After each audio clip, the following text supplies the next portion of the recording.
ବାଲେଶ୍ୱରର ପୁରାତନ ଶିକ୍ଷାନୁଷ୍ଠାନ ଟାଉନ୍ ହାଇସ୍କୁଲର ବରିଷ୍ଠ ଶିକ୍ଷକ ଅକ୍ଷୟ ପାତ୍ରଙ୍କୁ ଅବସରକାଳୀନ ବିଦାୟୀ ସମ୍ବର୍ଦ୍ଧନା ପ୍ରଦାନ।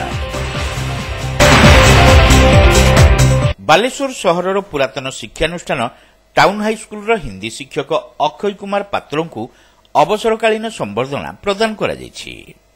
ବିଦ୍ୟାଳୟ ପରିସରରେ ଆୟୋଜିତ ସ୍ୱତନ୍ତ୍ର ଉତ୍ସବରେ ଭାରପ୍ରାପ୍ତ ପ୍ରଧାନ ଶିକ୍ଷୟିତ୍ରୀ ସୁମତି ରାଉତ ଅଧ୍ୟକ୍ଷତା କରିବା ସହିତ ଶିକ୍ଷକତା କ୍ଷେତ୍ରରେ ବିଦାୟୀ ଶିକ୍ଷକ ଶ୍ରୀ ପାତ୍ରଙ୍କ ଉଲ୍ଲେଖନୀୟ ଅବଦାନ ସମ୍ପର୍କରେ ଆଲୋକପାତ କରିଥିଲେ।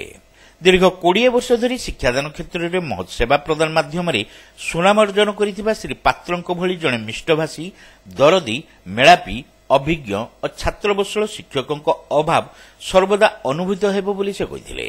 ବିଦ୍ୟାଳୟ ପରିଚାଳନା କମିଟି ସଭାପତି ପ୍ରଦୀପ କୁମାର ଖୁଣ୍ଟିଆ, ପୁରାତନ ଛାତ୍ର ସଂସଦ ସଭାପତି ସୁବ୍ରତ କର, ସମ୍ପାଦକ ରବୀନ୍ଦ୍ର କୁମାର ମହାନ୍ତି, ପୂର୍ବତନ ପ୍ରଧାନ ଶିକ୍ଷକ ସୁଧାଂଶୁ ଶେଖର ଜେନା, ବିଦ୍ୟାଳୟ ପରିଚାଳନା କମିଟି ପୂର୍ବତନ ସଭାପତି ପ୍ରଦୀପ ପ୍ରଧାନ ଓ ପ୍ରହ୍ଲାଦ ପ୍ରସାଦ ଗୁପ୍ତା, ପୂର୍ବତନ ଶିକ୍ଷକ ଦାମୋଦର ପଣ୍ଡା ପ୍ରମୁଖ ଏହି କାର୍ଯ୍ୟକ୍ରମରେ ଯୋଗଦେଇ ଶ୍ରୀ ପାତ୍ରଙ୍କୁ ସମ୍ବର୍ଦ୍ଧନା ପ୍ରଦାନ ସହ ତାଙ୍କର ଦୀର୍ଘ ନିରାମୟ ଜୀବନ କାମନା କରିଥିଲେ।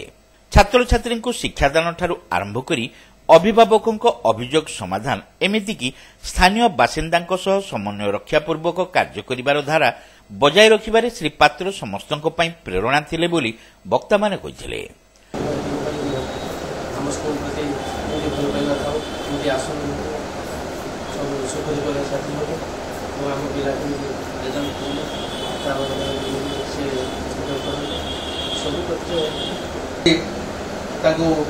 किसी मात्रा आम विजय दौचु आशा करुच्ची भविष्य उज्जवल उज्जवल